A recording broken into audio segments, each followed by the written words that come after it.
If we are all created in the image of the Spirit, then how wonderfully diverse the Spirit must be.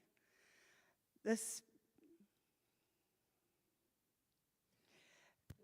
Spirit in every shape and size, the Spirit in every tone and color, the Spirit in every face and body, the Spirit of all cultures and languages, of all peoples and nations, of all ages and genders.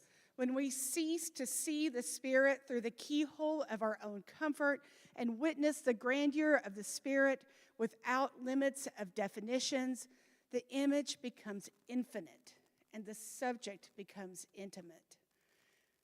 We do not need to think outside the box because there is no need for a box at all. Come, breath of creation.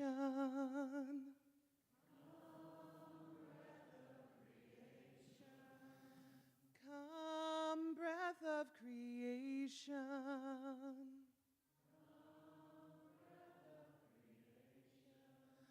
Blow among us.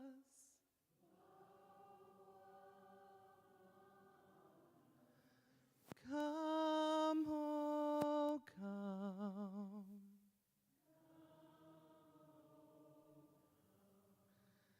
Come, breath of creation. Come, breath of creation. Come, breath of creation. Come, breath of creation. Blow among us.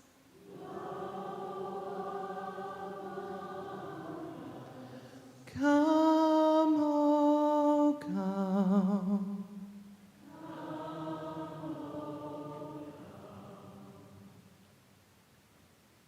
I looked up, and as if in a dream, I saw them, ancient spirits of the earth.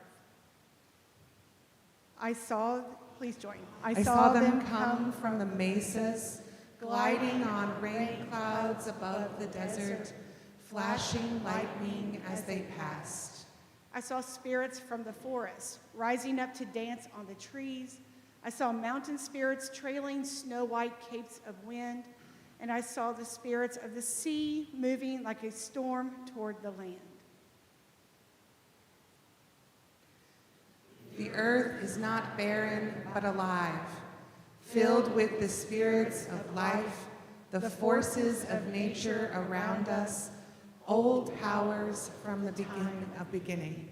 The Spirit is not constricted to temple walls, but roams the wild places, attended by spirits of creation.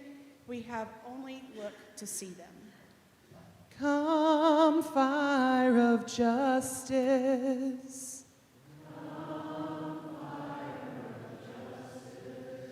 Come, fire of justice. Burn among us.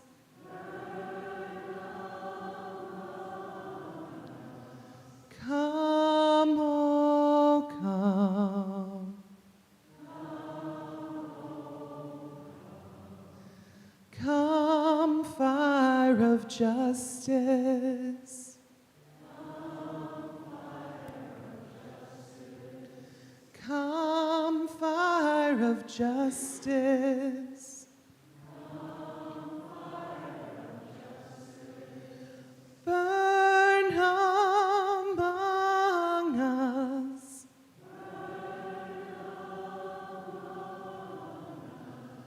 Come, oh, come.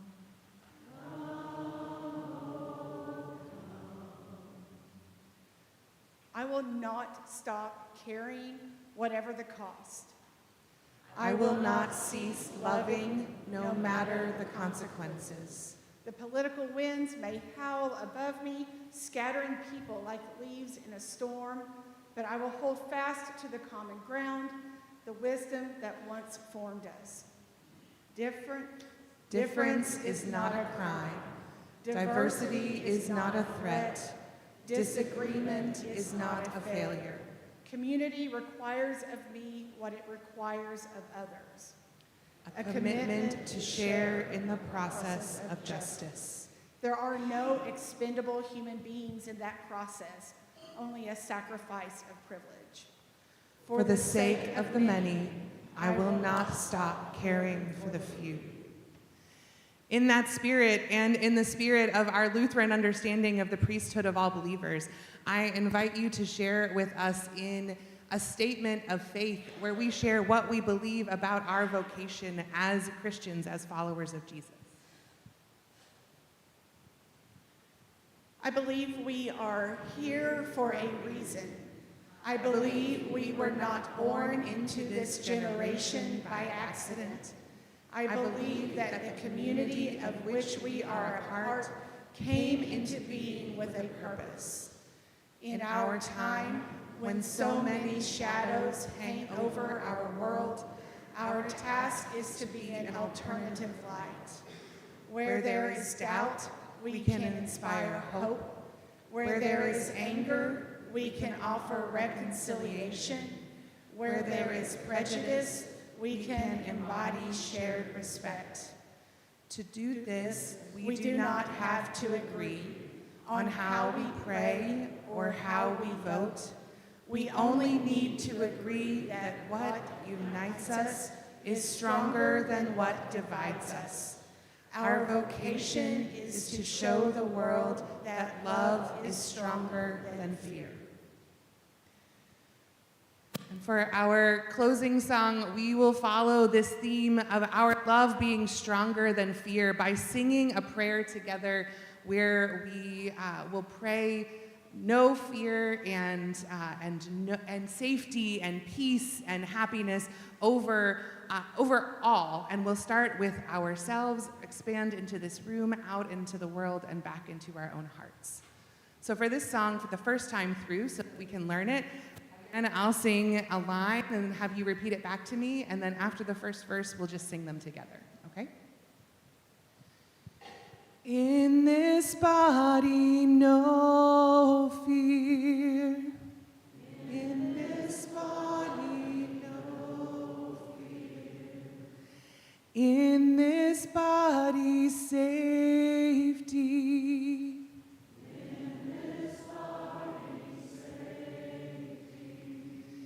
In this body, greatest happiness. In this body, greatest happiness. In this body, deep peace. In this body, deep peace. Let's sing that one together. In this body, no fear. In this body, safety.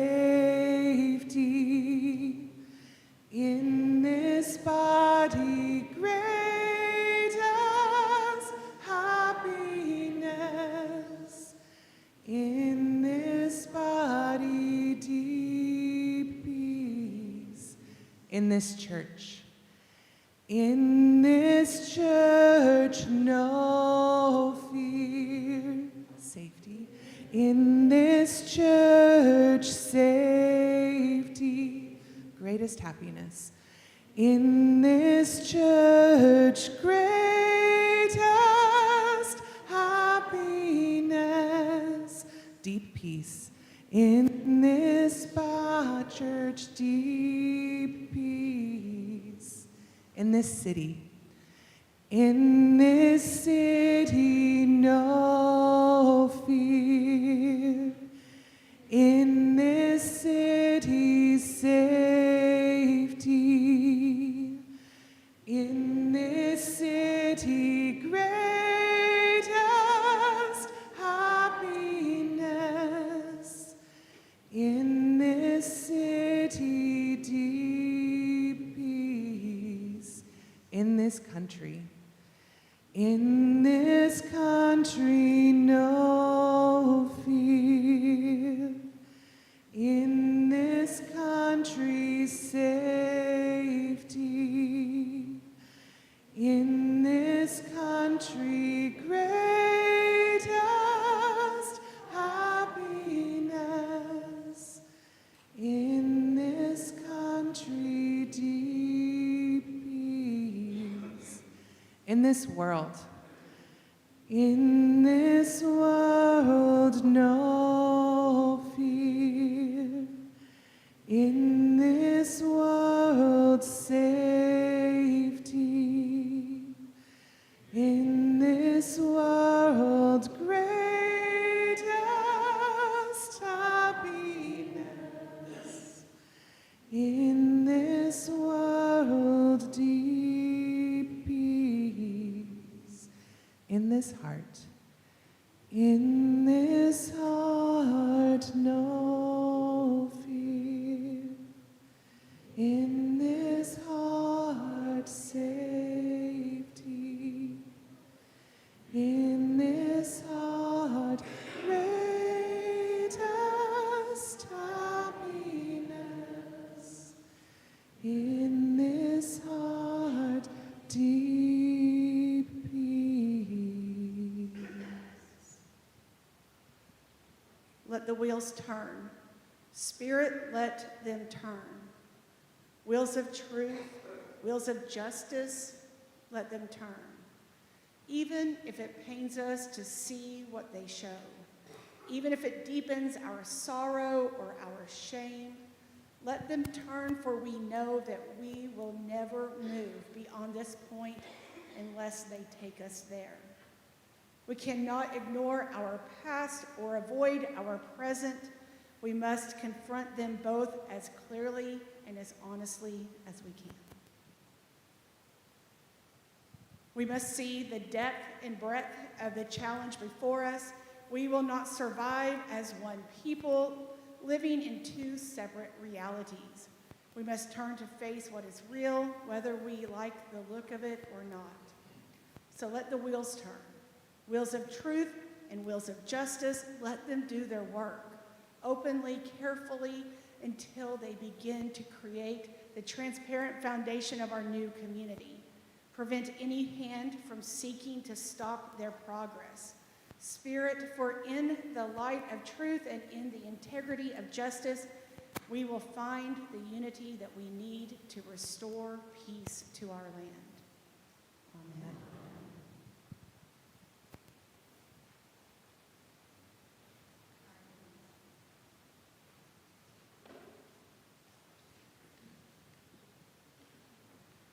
Good morning. I hope you slept well and had some good rest as we have a full day of our second day of assembly. This morning we are beginning with our second social justice partner, which is Canopy Northwest Arkansas. As I shared yesterday, Canopy is the local affiliate for Global Refuge, formerly Lutheran Immigration and Refugee Services, and it's been helping refugee families come and settle in Northwest Arkansas and beyond since 2016. And here to tell us more about the mission and ministry and how you as your congregation can get involved is Khalid Ahmadzi. Did I get it close? Ah, yes. I'm very proud of myself right now. Khalid is Canopy's Senior Director of Economic and Community Development and is also one of the longest serving employees of Canopy, as you were employee number 3. All right, welcome to Khalid.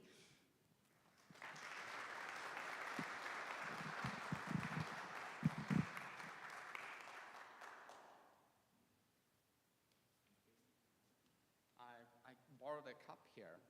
This is a wonderful. Can everybody hear me? You can pull it closer to your mouth. Okay. Is it better? Yes. Okay. My name is Khalid Ahmadzai. When my parents decided to name me, they didn't know I would end up in America, let alone Arkansas. So I am, sometimes I tell people, Kenna at the front desk asked me, how do you pronounce your name? I said, it is the best time to practice my name is early morning. When you gargle some water, brush your teeth, gargle some water, that's the Ch sound, and you put a lid in it, that's my name, Khalid.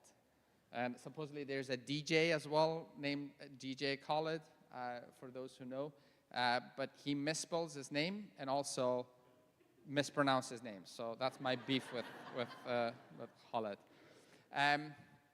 We were singing this song about country. It reminded me of this recent immigrant to America, and somebody asked him, "What do you think of America these days?" And he said, "It is like you are on a balcony of Titanic, and with a whiskey in one hand, and say, I know I asked for ice, but this is ridiculous." So a personal story. I was born and raised some 7,000 miles away in Kabul, Afghanistan. From the time I was born until I graduated from 12th grade, I've been to 13 different schools in 11 different homes. None of them were by choice. We were forced because of war and invasion and whatnot. I graduated from school. I started working for different companies, organizations, news agencies, and nonprofits. And in 2015, I met this beautiful girl from Batesville, Arkansas. If anybody been to Batesville or passed by Batesville? Strange, but okay. It's a metropolitan city of 12,000 people. But she came to Kabul, and we fell in love in Kabul and got married. And that was 2006. And then fast forward to 2010, we moved to the U.S. And we were expecting our first child, and we wanted to make sure that if she wants to run for president one day, that there wouldn't be any birth issues, so that they wouldn't say, it's like how you were born somewhere else. So we moved here, and I went to a small community college, BB. How many people know BB? Okay. Everybody who raised their hand, are they from Arkansas? Okay. Okay. This is strange because even in Arkansas, when I asked about BB, nobody knows where BB is. And yeah, close to Cersei. And one of the famous things in BB, I was in Dubai in a hotel one time, and I saw BB, Arkansas on the news. And I was like, I was eating my breakfast, and I just got up and ran towards the TV. I'm like, what happened? Because I was there last week. And there was thousands of birds fell from the sky, 2016. Yeah, it was a strange time. But anyway, that's a different story. I moved to Arkansas, and I went to community college in BB, and then transferred to University of Arkansas. And when I finished, between that, we were going back and forth between Kabul, Afghanistan, and the U.S., and that was kind of our job. And in 2015, the school we started in Kabul had to shut down because of security. So there was a time I went back to Afghanistan and then decided to go to school to pursue my master's. And I was in the second week of my doing my master's that a friend of mine who is from India works with refugees in Greece. They've been asking me to translate some of the words, the words in Pashto and Dari, the languages that I spoke, in Arabic, because these are the refugees who are coming to Greece, to the island, and their job was to just go and welcome them and give them some water. A lot of these refugees were coming on the boats, and one day she called me and said, we have a very bad situation, and there's a boat that toppled, and there are some bodies that are washed brought to the shore, and we don't know who these people are, but I think either they're from Syria or from Afghanistan. Do you have any contact with the Afghan embassy in Greece? And I said yes, but she mistakenly, when we finished, she sent me some pictures of that horrible incident of the boat. And if you remember, during that time in 2015, there was a little boy who was also washed on the shore of Turkey. His name was Alan Al-Kurdi. This little boy in Turkey, it was father was both parents, they lost the parents, and then the boy was washed on the shore. And that kind of triggered something in the conscience of the world, and people were talking about it. But then that was one story. The other story was like, I got a picture, 6 or 7 pictures of this incident in Greece. And I opened the pictures, and the second picture I saw was my high school classmate. And I also my neighbor, and like 2-3 houses down the street from our house in Kabul. So here I'm sitting in Little Rock, looking at a picture of one of my classmates from high school in Greece. And so that was the moment that I picked up my books and everything, and I said, I think I need to go. I think it was like there was the need and language barrier and everything. And I left, and 2-3 days later, my advisor called me and said, hey, you're not showing up. I think I'm planning to go to Greece. So a question over a cup of coffee, and we decided, it's like, what is happening in Arkansas about refugees? And I said, I Googled, there's nothing, really nothing. And I said, well, if there's nothing, so what can we do here in Arkansas, in Little Rock? And at that time, I just went to Facebook and looked at there was a group of people meeting at the Lutheran church in Fayetteville, and they were talking about refugees. And this is a closed group, so I contacted them and asked them if they want to, if I could just have a conversation with them. And lo and behold, they asked me to talk, and a couple of conversations after, they wanted to start a refugee resettlement in Northwest Arkansas. And so that kind of became my goal while this is the second week of my school starting. And then I turned that to my capstone project, which now is the organization that we have. And I finished that, hopped on a plane, went back to Afghanistan in 2016 to work for a nonprofit organization. And the security got to a point that was really difficult for our family to be in Kabul with 2 daughters at that time. And now we have added another little mischievous boy. But at that time, we decided to move back to Arkansas. And I bought 3.5 tons of rugs, handmade rugs from Afghanistan. I'm going to start my own business. And then contacted Canopy, and I said, well, if there's anything I can do as far as volunteer. And they said, well, we want you to come and help us, what you wrote as your master's, the thesis of strategic plan for our organization. So I came and joined Canopy. That rugs are my side gig. I still do that, but it's on the side. And I full-time started working with Canopy. And since its inception in 2016, the organization resettled over 950 individuals from different countries here in, well, not here, but in Northwest Arkansas.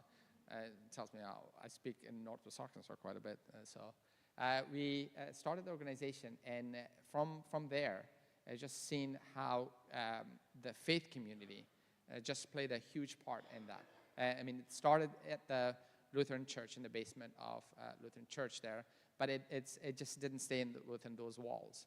And I think the song we were singing earlier about the walls, like there's no box, and it just got out, and now serving 750 of those individuals that we have resettled.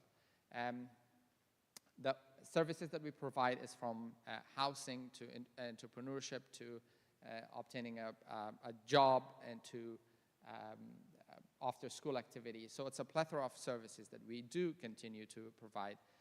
But as of January 20th, with the new administration, the refugee program, which is U.S. was leading the refugee program in the world. Since 1980, when the US accepted the definition of refugees, we have resettled, as a country, over 3 million refugees. And refugee has a particular definition. It's somebody who is forced to flee their home country, and they cannot return back to their home country because of fear or fear of persecution, because of their race, religion, political affiliation, and membership to a particular group. So it's a very particular definition. And out of that, the US have agreed on that and have been resettling refugees. And it was bipartisan, like both parties, this was the right thing to do. But as we saw in the last over 100 days, because it was first a pause for 90 days of refugees, and then now it seems like that refugee program is going to be dismantled. But a lot of times people say, well, if the refugees are not coming, what are you doing? And that's a legitimate question. As a refugee resettlement agency, we have resettled 950 people. And out of that, in 2019, we started another program called the Long Welcome. The Long Welcome is services that we provide up to 5 years to individuals who come in, because 90 days of just services is not enough for anybody. Even if you travel from state to another state, 90 days is not enough for you to be adjusted. And that was the mandate from the federal government. But we continue to provide those services up to 5 years. So from 950 individuals that we have resettled, 750 of them are eligible for the 5-year plan. And when we continue to provide those services to those individuals. And this past 100 days, or over 100 days, has been like over 150 years, it seems like. Which reminds me of this piece of wisdom that my dad told us as a kid. He said there was a village. In this village, the Khan, the chief of the village, went and bought a horse from another village. And when he brought it, all the villagers came and said, "You're so unfortunate. You paid a lot of money, and you bought a horse that looks like a pony. That's really." And we are in the horse country, right? And he said, maybe not. And after a while, this horse, this little pony grew up and became the best horse in the village. And everybody came to him and said, "You're so fortunate." And he said, "Why is that?" He said, "Because we have the best horse." And he said, maybe not. And then after a while, this horse run away. And all the villagers came and said, "You're so unfortunate because the best horse ran away." And he said, maybe not. And then after a week, this horse came back and brought other 10 horses with him from the wild. And people came and said, "You're so fortunate. You have your horse, but also 10 other horses." And he said, maybe not. And after a while, his son was riding this horse, and he fell and broke his leg. And people came and said, "You're so unfortunate." And he said, maybe not. And there was a fight between this village and another village, and everybody had to go and fight. And his son had to stay home and not to go to war because of his leg was broken. And people came and said, "You're so fortunate." And he said, maybe not. So with that, I think of all the craziness that is happening.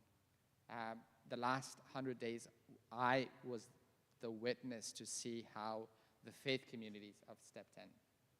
Yes, the craziness of the federal government as there, but maybe on the other flip of the coin is to see how faith communities really fulfill their mission, the mandate of being a friend to a stranger, to welcome the stranger. And that has been an incredible way of looking at and watching our faith communities stepping in.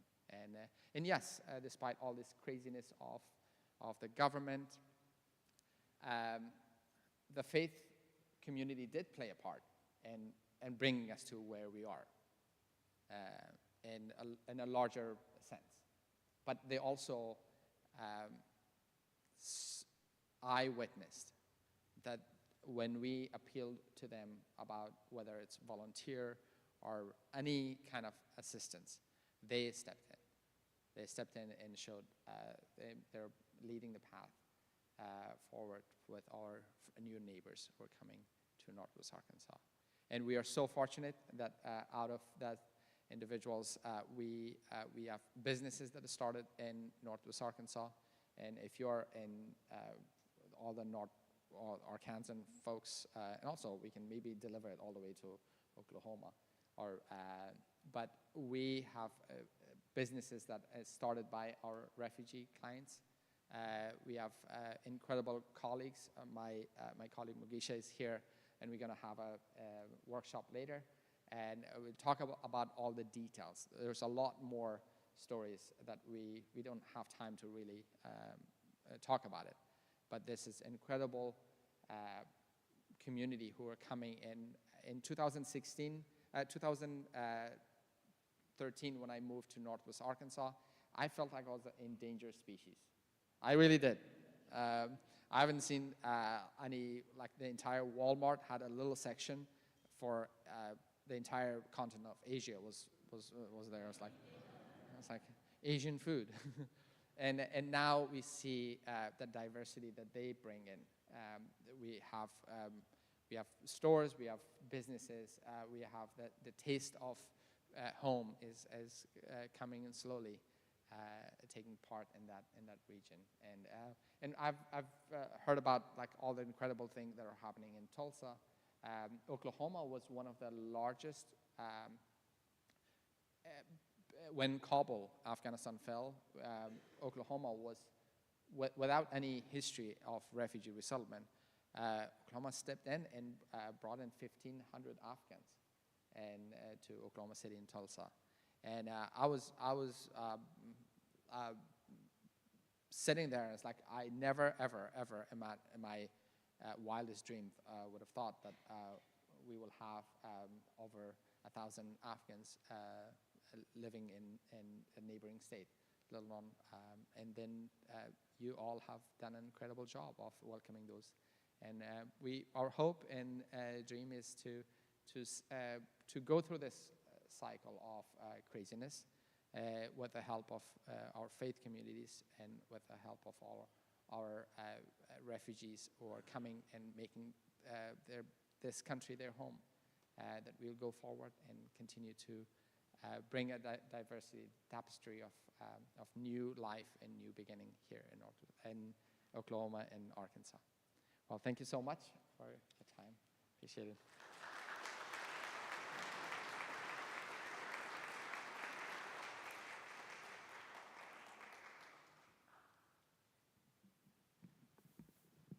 I was so intent on getting Khalid, did I get it better?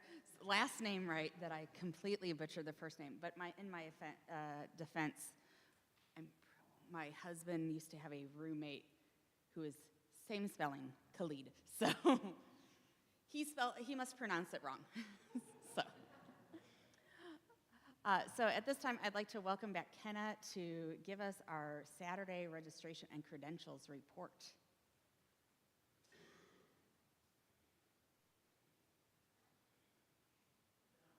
Probably not.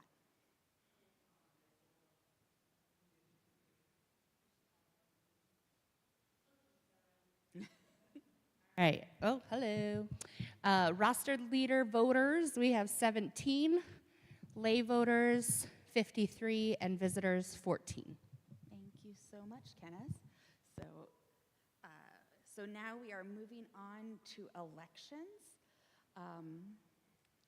Those nominated for Senate Council prior to Senate Assembly just are listed on the Senate Assembly website, and updated list, which I don't think has been updated, should be on the screen in just a second. There we go. Small print. I will read that so you can. It is for youth, and we need to go back. Did you have Holly on the slide? Please make sure I have a vice president. Thank you. So Holly Lantain has been nominated for a 4-year term for vice president. I'm going to do hers separate because that is a full term and everybody else is partial terms. Is there any objection to electing Holly to the position of vice president by unanimous consent? Any objections? All right, hearing none, I declare Holly as vice president to our Senate Council, and I'm going to invite her to come and run the rest of the election.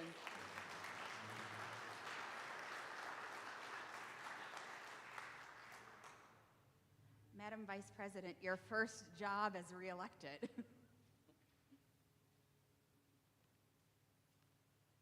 Thank you all. And I can't promise 8 more years, so be thinking about what happens in 4 years.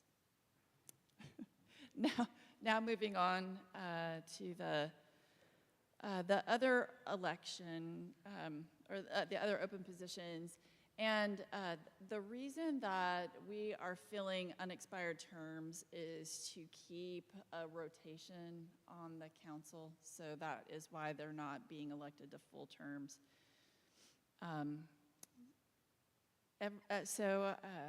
Everyone on the slide is running unopposed as well. So for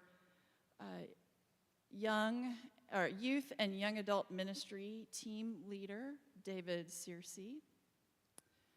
Community outreach ministry team leader, Pastor Tamaro Evans.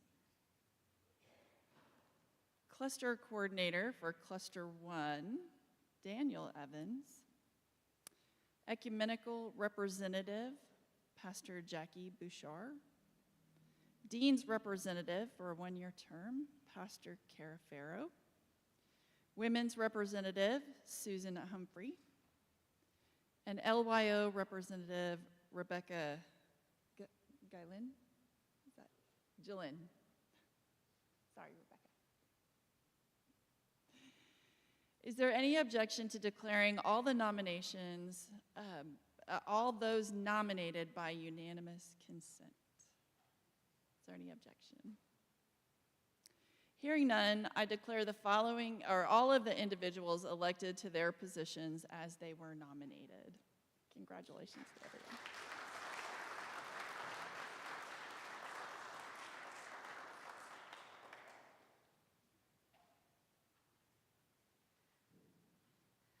So I forgot to ask someone prior to this, so I'm going to just go off script and call them out. Penny, are you doing WELCA stuff right now? Did Susan talk to you? Okay, good. So normally at this time we would have conversation from both women of the ELCA and men in mission. However, all of our women of the ELCA reps are out gallivanting about on vacations and other stuff, so we're just one-sided this morning, as we'll only be hearing about from men in mission. And so Mark Youngblood, I invite you to come and talk a little bit about men in mission.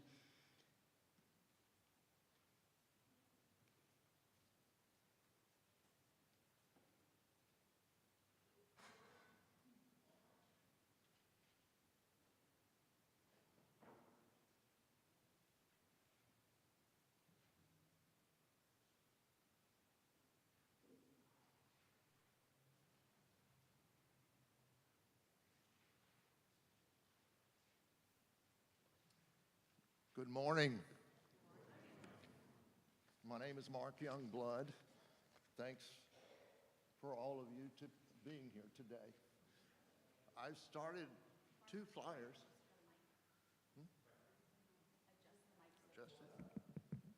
Is that better? Okay. Good morning. My name is Mark Youngblood. Please look for 2 flyers that are being passed around. One of them is a men's ministry survey. Now, it says men's ministry, but let's consider it the whole church ministry survey. And there's also a flyer that has information on how to download a phone app and a handy QR code to go to the web page that you're seeing on the screens. So please take those home with you and share them with your leadership in your congregations. This is Lutheran Men in Mission. Lutheran Men in Mission is an independent organization and has other faith partnerships working together. Now, if you look at the menu tabs at the top of the page, you'll find a lot of resources. They're for existing groups and for outreach in your home area. I encourage you to explore the website and the menu there. You'll find newsletters that come out quarterly. There's videos. There's books that are endorsed or produced by Lutheran Men in Mission. There's a leader's guide to help build your ministry. There's other documents and white pages. And if you don't have existing studies going on within your congregation or in your community, you can join online weekly Bible studies and book studies. So there's many ways to connect here. Now, one of the flagship resources is the Master Builder's Bible. Now, it does say men, but it's for everybody. There's study guides in the margins throughout, and there's 60 felt need courses in here for men, women, youth, singles, marriage, spirituality, special needs, parenting, and recovery. So there's a lot of resources right here in this book. I've been in a small group where this has facilitated discussion for the evening. Okay, we have a 3-minute video. Oh, one other thing. Father's Day is coming up. If you go to the partner called Project 12, there is a place for 15 lessons for men that are good at Father's Day time. I think they're each one is a document that you have to download, but check those out for Father's Day and share them with your community. Okay, I'm ready for the video. Thank you very much.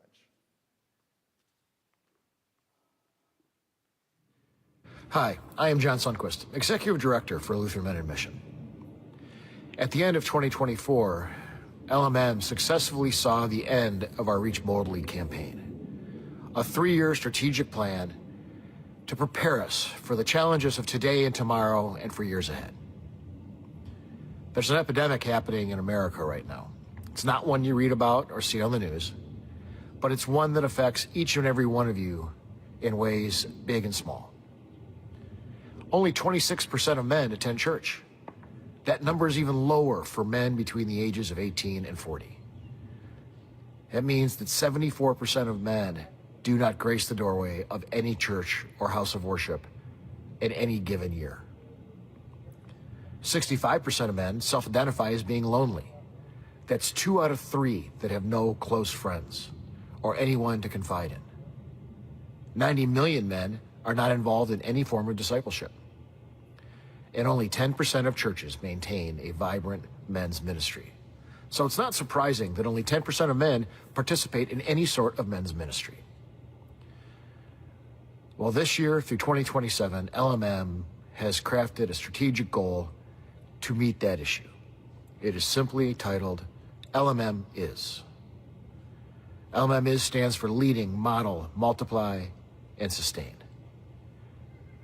Leading by 2027, LMM will be leaders in the future of men's ministry, equipping men for tomorrow and all the challenges it brings. We will model in the same time frame tomorrow's leaders today. We will model disciples by launching a tested and vetted discipleship specialist training, equipping men in the local church to make disciples of those that are around them. We will also model effective and proven methods for studies and discussions, as well as how to effectively partner with men regardless of the faith tradition or background from which they come. We will multiply. LMM will expand our impact, actively working with existing and new partners, expanding our current retreats and offerings, and venturing into the wonderful world of multi-platform media impacts. And lastly, LMM is sustaining. Stability for today and investment for tomorrow are the keys to an effective ministry. We will increase our funding sources and participation to ensure financial stability today and for years to come. I invite you to partner with us to intentionally disciple the men across this country that are so desperately in need of the good news of Jesus Christ, turning the tide and building a bright and beautiful future. May God bless you, may God bless your ministries and your families, and may God bless the work of LMM.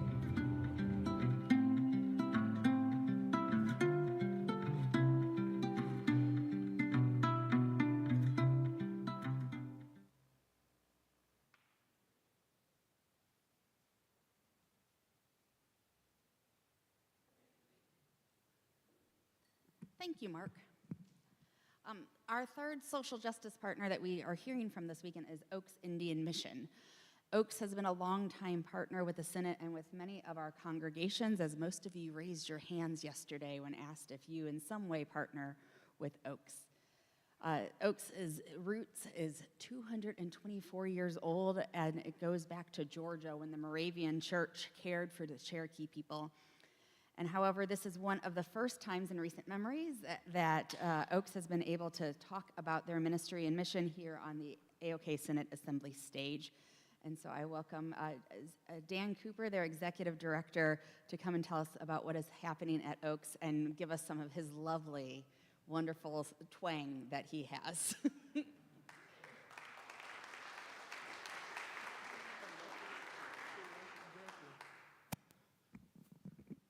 I'm a little bit high-strung, so microphones and podiums and all that. What's crazy is I was literally trying to think, what am I going to say when I get up there? And then my new brother back there said, I can't even pronounce his name. When I called him the other day, I said, hey, who am I talking to? And he told me his name. I said, that's just because I didn't know his name. But I am going to steal something from him because we was wondering, am I ever going to learn his name? Maybe, maybe not. I don't know, so that's what we're doing. But Oaks, we've been doing some different stuff that's pretty exciting around there. And I'm looking out here because I'm excited to see a lot of people that we've known forever.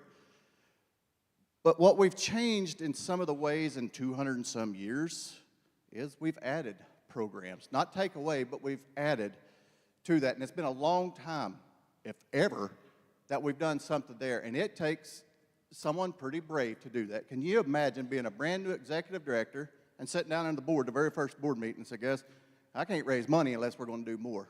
Boy, how dumb was that? That just created me a whole lot of work. But no, we were supposed to be doing something more. And we've been very blessed from doing that.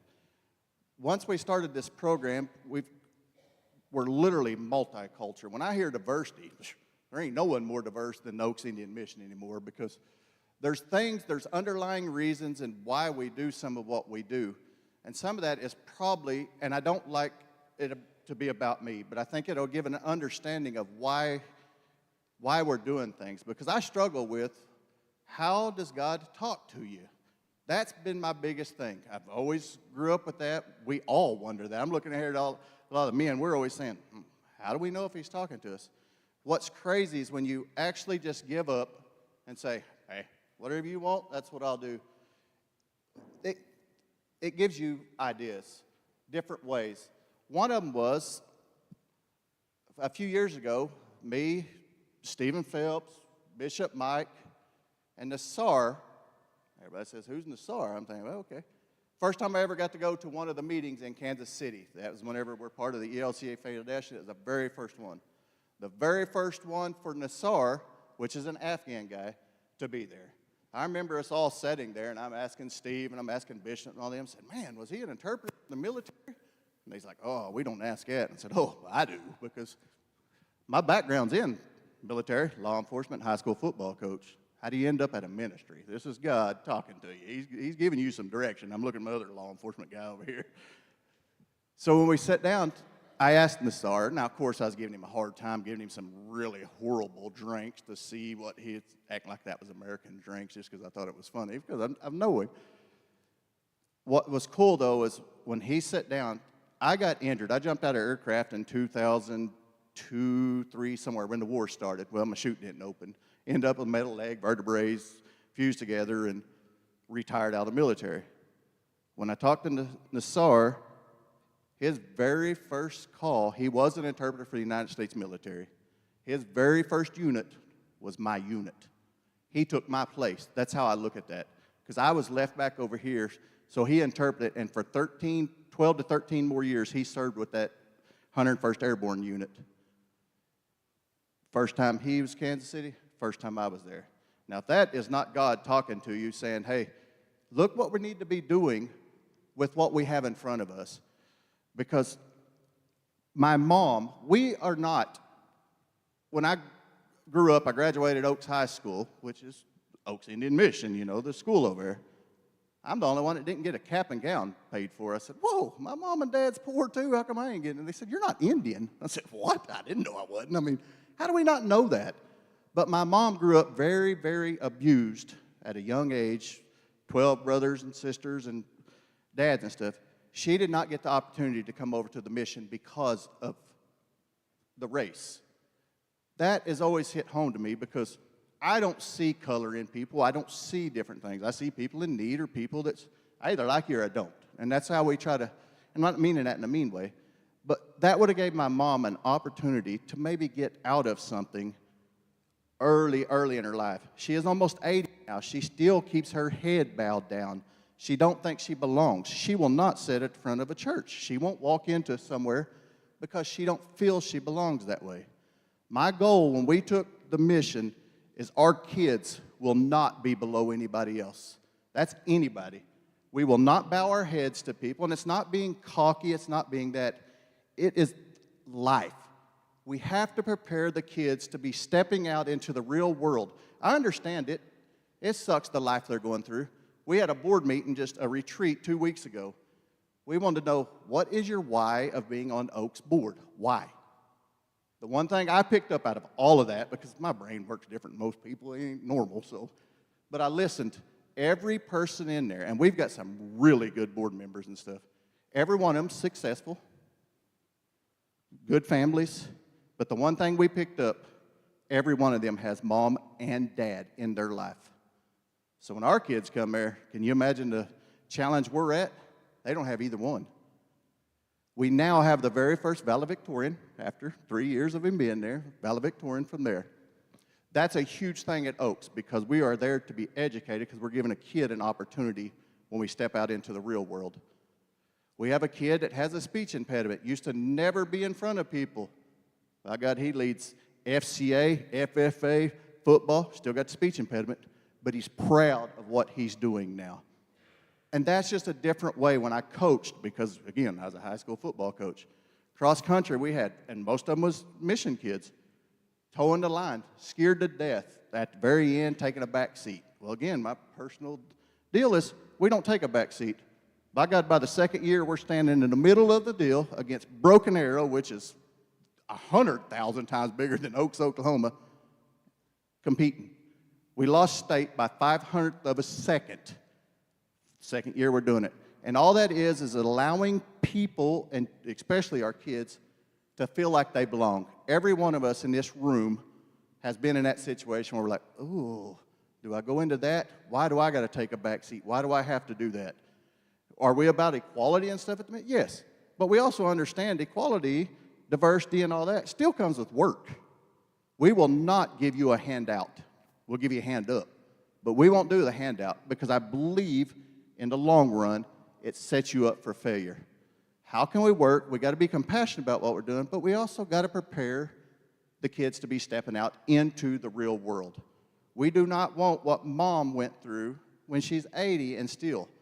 We understand that's a hard time in their life. And I'm going to use 3 people to come up here. Do y'all feel that thinking, oh God, I hope he don't call on me? Anybody feel that nerves in their stomach and stuff right now? Think, oh God, what's he going to have us to do if he calls us up here? This is what our kids experience every time someone asks him to come and do something, someone to put them in front of a congregation, to do different things. They get nervous about that. But I do want to use 3 people And all you have to do is stand here. And I would love if Pastor Alvaro, Mr. Phelps, and again, can't never remember your name. I want the Congo guy. Was it not Congo? Where are you from? No, I know he's Afghan. Yeah, your partner. Just come up real quick. All you have to do is just stand here. I just want to show you something. I use this a lot in coaching because it helps soak in with what we're doing.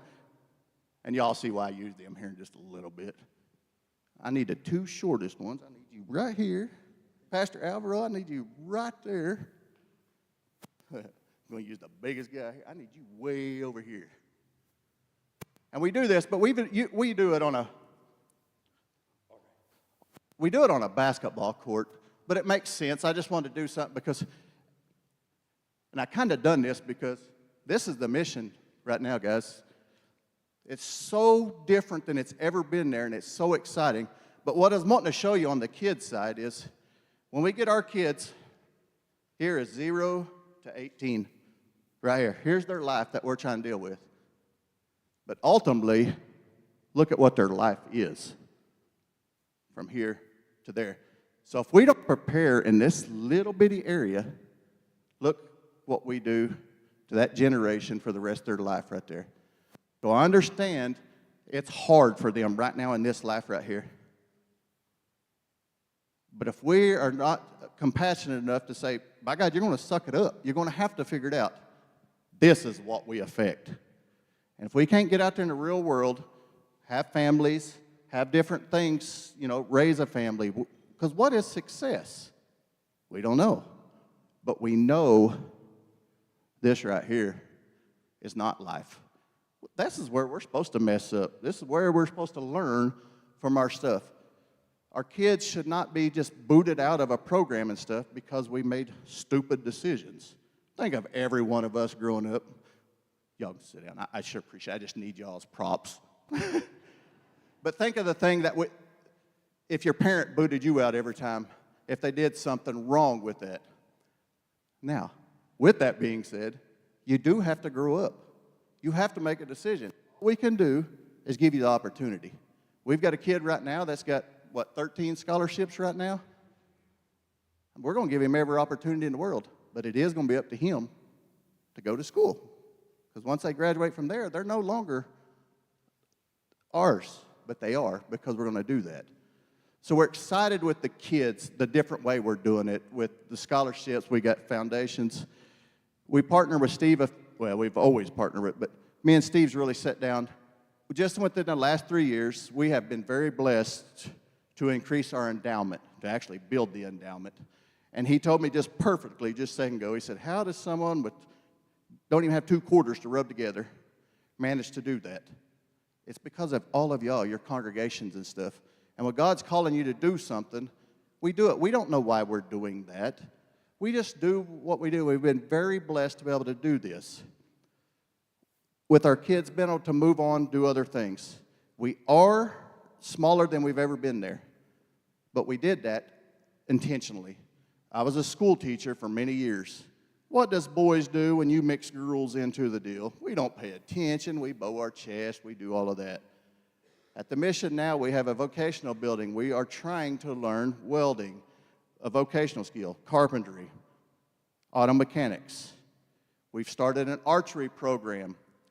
And I'm looking at my PGA guy I meant to catch yesterday, but we are starting a golf program there. And there's a reason why we wanted these 2 programs.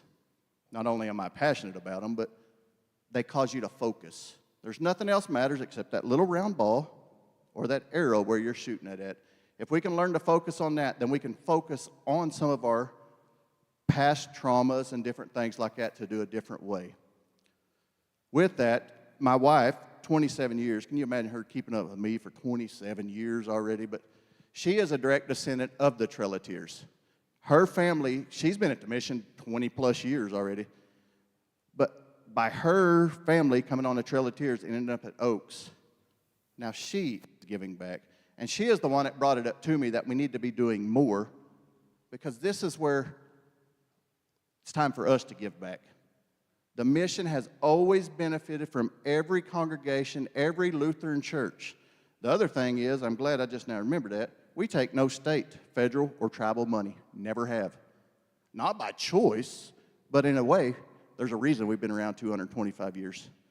They ain't cutting no funding from us. They can't tell us what we're going to do and not do because we're going to follow the heart. And sometimes that's the hardest thing that we do is trying to follow the heart, because I'm looking back here because my wife and Maria, she's our deputy director there too. They know how hard I push sometimes. And I'm the first one to say, man, they're doing great. But I'm also the first one to come here and say, what in the world are we doing? Why are we sitting around? We can't have a grown man supposed to be taking care of his family, not getting up doing stuff.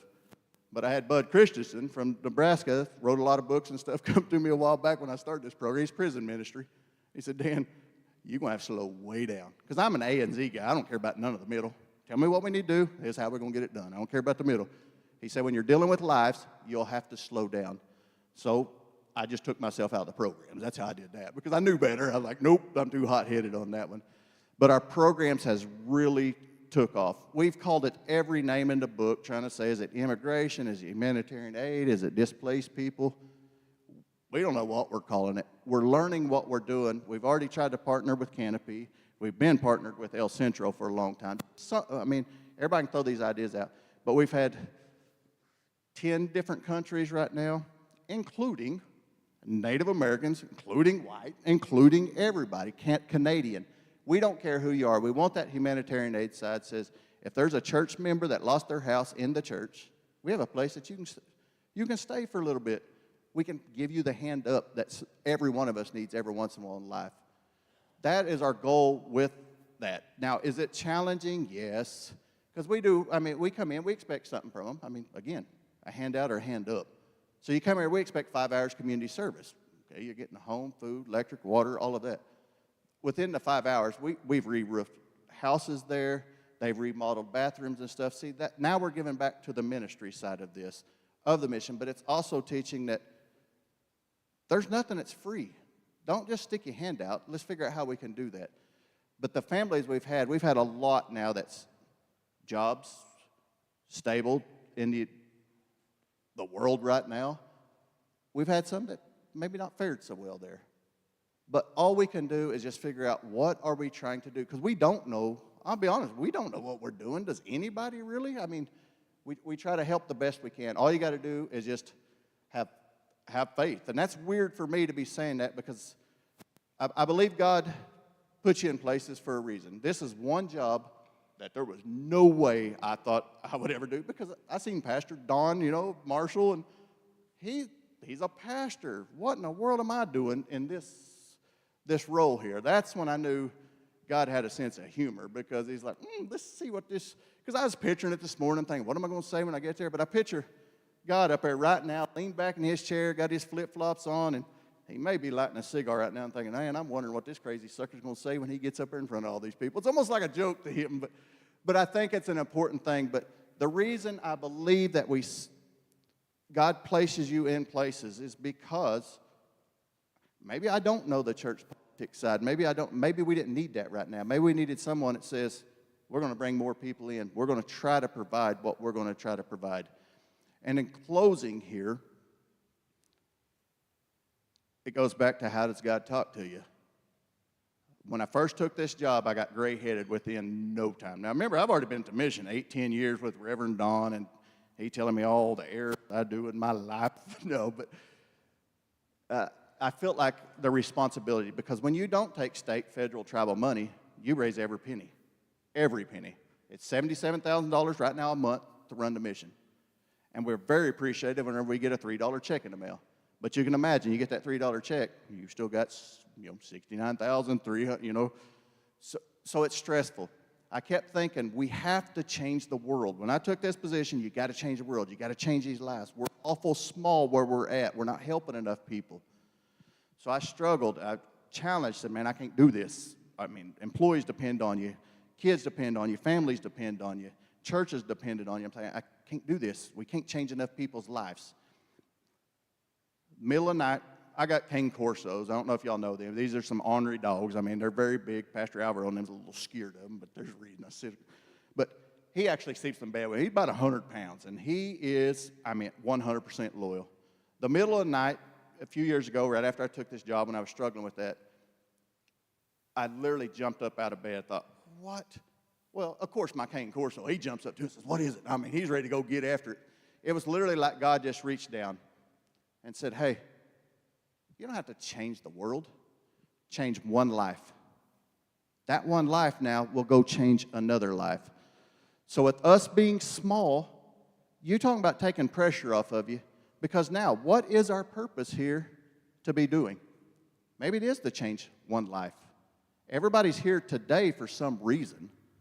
We don't know what it is just yet, but it may be one impact that we spoke, that we heard, that we seen, that we made someone feel a little bit better about themselves. Maybe we was just put in that place. So when God said, quit stressing, don't change the world. So I know at times we feel small in this synod. We feel, because I sat with other CEOs, 3,000 clients, 750 placed, we're happy if we get one family placed. But is that the one family that God asked us to do? But it's a true honor for us to be able to get to stand up here and visit in front of you. Some of y'all, I've been in your churches already. Y'all know I go on forever. They tell me 30 minutes, I'll go an hour. So I'm trying to not do that today because I know y'all want to be done. But we truly want to thank y'all for what y'all do for the mission and have for so many years, because that truly warmed our heart yesterday to see that many hands go. Because we didn't realize that many people knew us within our own synod here, because we get to Nebraska, there's 930 congregations there. They know us. But that's because of the Moravians, the Danish, the way the Trail of Tears worked and stuff. So we're truly honored, and thank you, Bishop, for giving us an opportunity to stand up here. Because this is one of the days that I was probably the most excited in the 3 years, and I don't know why that is. Maybe it's because I knew I had, Canopy coming in, Steve and them, Pastor Alvaro, used to be neighborhood, am I correct? Yes. So I think that's what I was excited about, saying, wow, there's people here that I finally get to be in front of and see. I'm looking at my Joy Lutheran lady back there. I hadn't seen her yet just now. But we truly, truly appreciate the opportunity and stuff that y'all do, because we do want to be the boots on the ground at the mission, but y'all are what provides for the care and stuff. Y'all are why the kid has got a real good opportunity stepping out into the real world here. Graduated last night, so know that y'all are doing really good. Y'all don't get to see it, we do, but we want to truly thank every one of you, your congregations and stuff, and the Synod for supporting us for so many years. So thank you very much.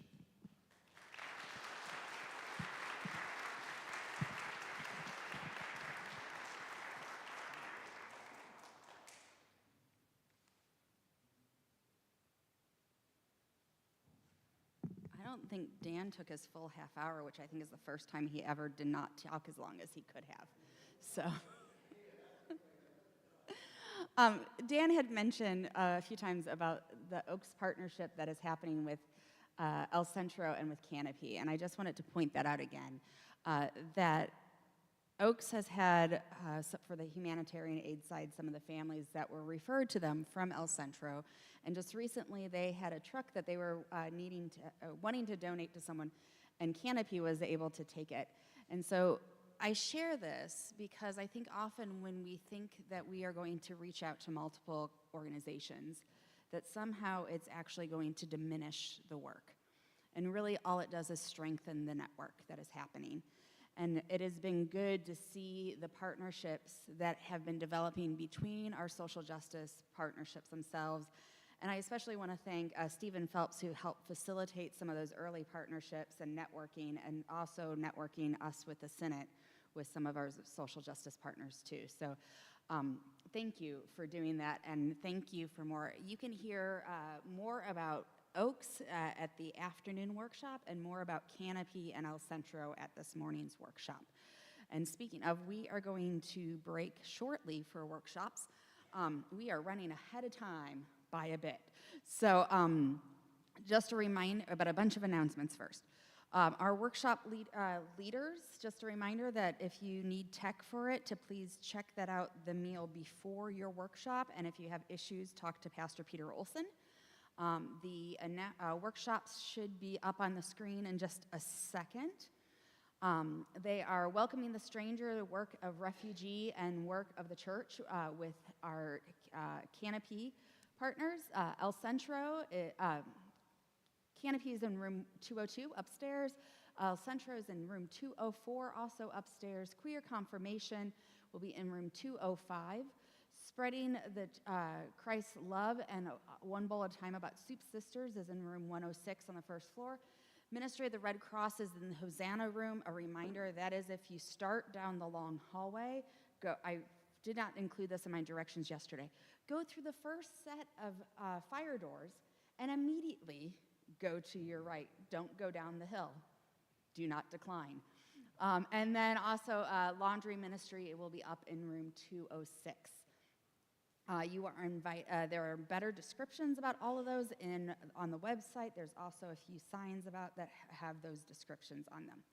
From our workshops, we will go directly to lunch. Lunch today is provided by Comunidad. Lunch is, according to Pastor Alvaro, salad with some chicken, pork, or impossible meat, rice, and salad for everyone. There is during lunch, we will have 2 meal conversations. Reconciling in Christ will be in the Hosanna room. Again, don't go down the hill. Do not decline. And Jackie Bouchard will be leading a conversation about interfaith connections in room 106. Since we are running a bit early, we're going to give you a little bit more of a break before we gather for workshops, just in case some of our workshop leaders may not even be in the building yet, even though I told them to make sure they arrived a bit early. So we will start workshops at 10:50, which is still early and longer than we were expected, or a little earlier than we were expecting. And then we'll resume back here at 2 o'clock. One more thing, since we're leaving from workshops to lunch, somebody in each workshop should pray for lunch before you leave. Remember that. Don't put it on the workshop leader. Somebody volunteer to pray, and it can be just your table grace that you use at your house, or, come Lord Jesus, you can sing the doxology, whatever you want. And then we'll come back and apparently you should be in the room at 2 o'clock, as there'll be a little bit of fun and games, I guess. I don't know. I was told that there's frivolity, shenanigans, something is afoot. Come and find out. So enjoy your break, enjoy your workshops, enjoy your lunch. We'll see you this afternoon.